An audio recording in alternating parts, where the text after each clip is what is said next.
I'm 42 years old, and I found myself on numerous occasions over the last 3 days, tearing up.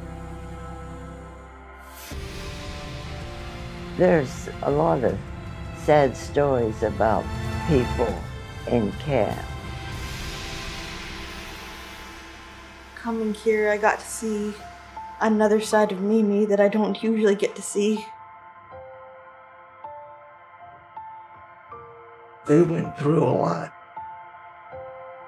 They went through a lot for me.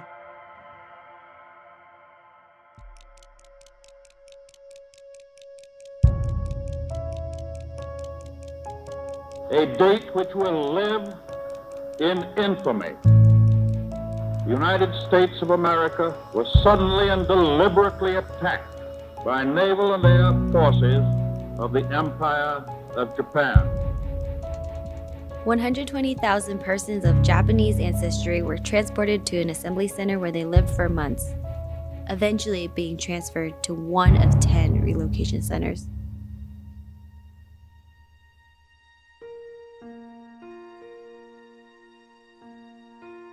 I started this diary on May 12th of 1942. My first entry is, I got ready for evacuation, said goodbye to my friends.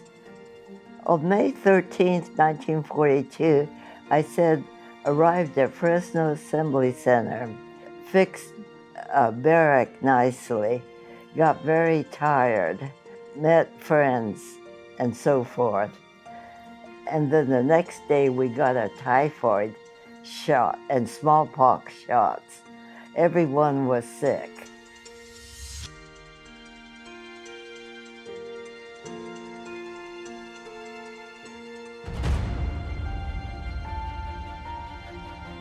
I'm Rinko Shimasaki Enosaki, 91 years old, and I was in Fresno Assembly Center, Jerome, and then when Jerome closed, we were sent to Rohwer. There's, a lot of sad stories about people in camp. And I don't know why we called it camp, because, camp sounds like a good place. But I don't think camp was necessarily such a great place. It was fun for young people like me, since I was only about 15 or 16 when I got evacuated. For a lot of the older parents, they lost so much because they had such a short time to get rid of their property or to try to get someone to take care of it. Since I was just a kid, I didn't have that sort of thing to worry about. Sometimes people would say, how was the food in camp?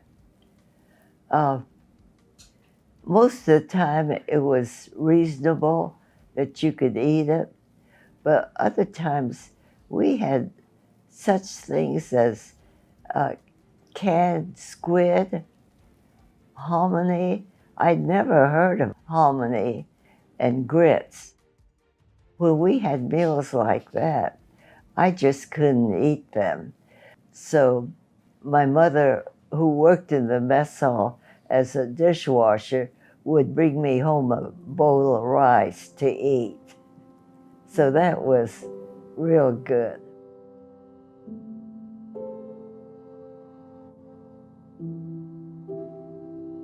I'm 42 years old, and I found myself on numerous occasions over the last 3 days, tearing up because of the meaning behind the whole experience for me. And to be in the place where my grandmother and her 8 brothers and sisters, along with her parents, were interned, and to see where they were and to imagine what their experiences must have been like. And reinforced the belief that I have that, you know, I am blessed because they went through a lot. And they went through a lot for me so that I wouldn't have to experience what they did.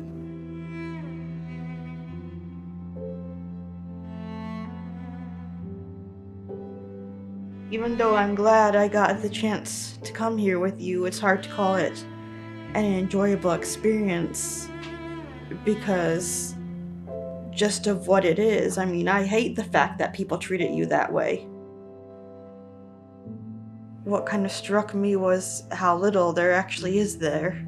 There's not much left. But, I mean, it's a historic site, so I was expecting there to be something, and there was a cemetery, and then there was a big field of nothing. I thought there might be remains of the buildings left over, or something to show what had once been there. This is a part of our history, and it needs to be told, regardless of the good or the bad. If it's not told, it's forgotten, and there's lessons to be learned. That what happened to my grandmother shouldn't happen to anyone ever again.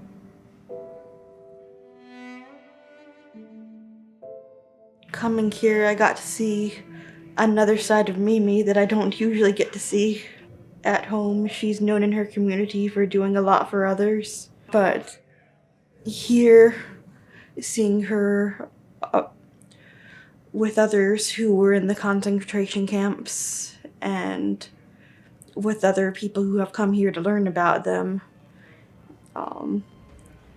I've seen her open up more and show strength that on some level I knew was there, but just had never had the chance to see before. You've touched the lives of many people.